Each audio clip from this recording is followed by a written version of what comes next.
دہلی کا آپ کو پتہ ہے مقام کتنا بڑا مقام ہے. بہت سارے واقعات ہیں. آپ نے بہت سارے کلپ میرے سنے ہوں گے. اچھا میں یہاں پہ آیا تو مجھے ایک اور بڑی گھبراہٹ شروع ہو گئی. جس شخص سے ملتا ہوں کہہ رہا میں نے آپ کی ساری مجلسیں سنی ہوئی ہیں. ابھی میں نے بولا کچھ بھی پڑھتا ہوں تو کہتا ہے میں نے سنا ہوا ہے. تو یہ میں نے بہت ٹینشن ہے, نیا نیا لے کر آؤ ان سب کے لیے تاکہ کوئی اور لوگ بھی سن رہے ہوں. یہ تو آپ کی محبت ہے.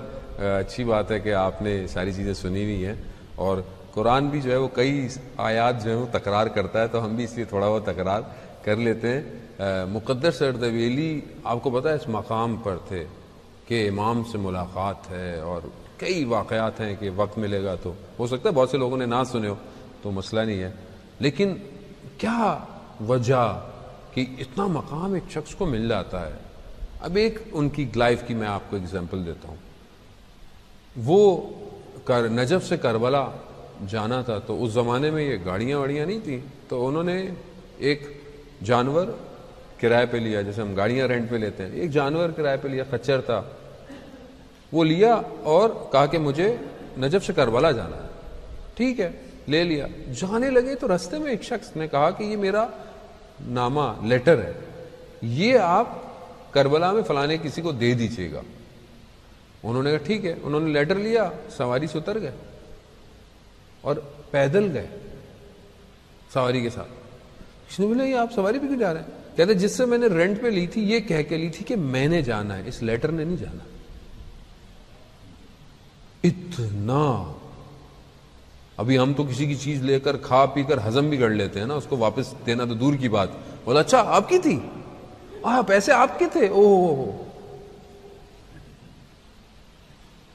واپس نہیں کر رہے ہیں تو نہیں کرنا الگ بات ہے, لیکن ایسا تو نہیں بنے آپ کے. آج کل تو ایسے ہی ہوتا ہے, بولے مولانا صاحب ہم سے لیے پیسے, ادھار لیا, قرض و لسنا لیا, واپس نہیں دے رہا.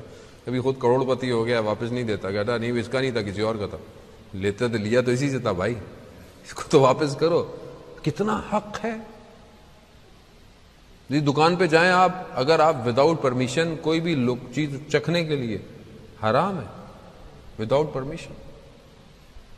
میں بھی اتنا ڈر لگتا ہے آج کل ڈیوٹی فری گزر رہا ہوتا ہے نا, پرفیوم شرفیوم, مجھے ڈر لگتا ہے یہ تھوڑا دیر کا پرفیوم لگ گیا کپڑے پہ بغیر پوچھے, شاید اس نے ٹیسٹر کی اجازت دی ہو, میں کپڑوں پہ لگا رہا ہوں تو اس کپڑے پہ میں نماز پڑھوں گا. کتنا سٹریس ہے, کتنا حق ہے. وہ پرمیشن دے چوکے, کتنا. وہ مقدر سے دبیلی نے نہیں بولا لیٹر کا میں نے پرمیشن نہیں لیا تھا, میں نے اپنے جانے کا لیا تھا پرمیشن. گئے تو کہاں مقام پہنچا. شاگرد کہتا ہے میں نے دیکھا رات کو اٹھے جانے لگے, جیسے جانے لگے نجف مولا کا حرم رات کو بند ہے, کہا دروازہ کھل گیا. اندر گئے, کہا زری کا دروازہ کھل گیا. کہہ رہے میں نے دیکھا کہ گفتگو شروع ہوئی مگر مجھے سمجھ میں نہیں آیا. 2 رکعت نماز پڑھی, پھر نکلے, جلدی سے اپنی قبا ڈالی اور تیزی سے مسجد کوفہ کی طرف. مسجد کوفہ کا دروازہ کھلا, بند تھا, کھل گیا. اندر گئے, کہا ایک نور روشنی, میں سمجھ نہیں پایا, میں جا نہیں پایا. جیسے وہاں سے باہر نکلے ایک مقام پر مجھے کھانسی آ گئی, بعض جگہ پہ یہ ہے یا بعض جگہ میں نے کہا تو مقدر سے مڑ کر مجھے پہچان گیا. کہا کہ تم کیا کر رہے ہو؟